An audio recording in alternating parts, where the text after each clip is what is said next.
என்ன நண்பர்களே, எல்லாரும் எப்படி இருக்கிறீங்க? இன்னைக்கு ஒரு புதிய சிந்தனையோட உங்கள மீட் பண்றேன்.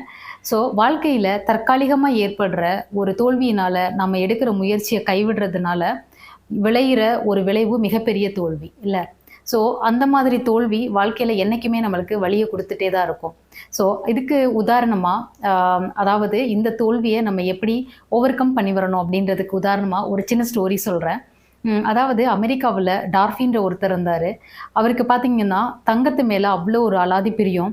அந்த தங்கத்த எப்படியாவது நெறைய சேர்க்கணும் அப்படின்னு அவருடைய லட்சியமாவே இருந்தது.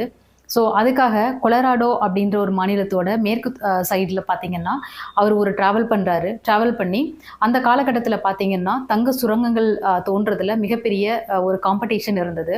அவர் அந்த இடத்துக்கு போயி, அந்த இடத்துல தங்கம் இருக்கலாம் அப்படின்னு தோண்டி பார்க்குறாரு.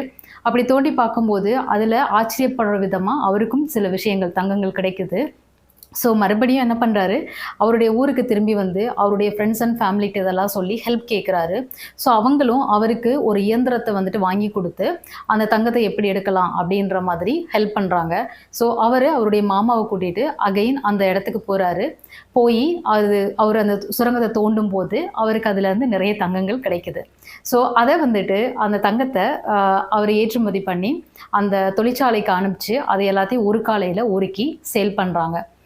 அப்படி இருக்கிற சூழ்நிலையில அவர் என்ன நினைக்கிறாரு, அவருடைய கடன் எல்லாம் அடைஞ்சு போச்சு. இனிமே நம்ம தோண்டி எடுக்கிற தங்கங்கள் எல்லாமே நம்மளுக்கு லாபகரமா வரும் அப்படின்ற மாதிரி அத முயற்சி பண்ணி என்ன பண்றாங்க, ஆழ்துளை மிஷின் வச்சு இன்னும் நெறைய வந்துட்டு தோண்டி பார்க்குறாங்க. பட் அன்ஃபார்ச்சுனேட்லி அவருக்கு எந்த தங்கமும் கிடைக்கல. அவர் அந்த மிஷின என்ன பண்றாரு, பழைய ஜாமான்கள் வாங்குற ஒருத்தர்கிட்ட கொண்டு போய் வித்துட்டு, இருக்கிற காச வாங்கிட்டு ஒரு $100 வாங்கிட்டு கிளம்பி போயிறாரு. அப்போ அந்த மெஷின வாங்குன அந்த பழைய இரும்பு கடைக்காரர் என்ன பண்றாரு, அந்த சுரங்க பொறியாளர் இருப்பாரு இல்லையா? அவர அப்ரோச் பண்ணி, அவர்கிட்ட போயி, "இந்த இடத்துல தங்கம் இருக்கா? அப்படின்னு சொல்லுங்க" அப்படின்னு கேட்குறாரு. அவருமே என்ன சொல்றாரு, இதுக்கு முன்னாடி இங்க தங்கம் தோண்டுனவங்க, அவங்களுக்கு அத பத்தின ஒரு பரிச்சயம் இல்லாததுனால, நல்ல அறிவு இல்லாததுனால, எத்தன அடி ஆழத்துல தங்கம் இருக்குன்றது தெரியாம அத விட்டுட்டு போயிட்டாங்க. இன்னும் ஒரு 3 அடி தோண்டுனாக்க கண்டிப்பா அதுலருந்து தங்கம் கிடைக்கும் அப்படின்னு சொல்றாங்க. அவரும் அத முயற்சி செஞ்சு அதுல வெற்றியும் பெறுறாரு.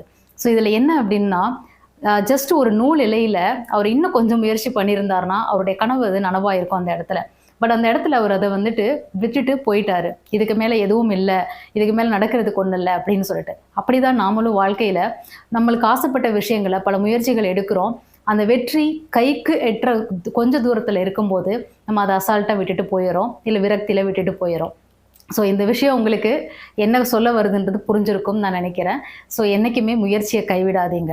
தேங்க்ஸ் ஃபார் வாட்சிங்.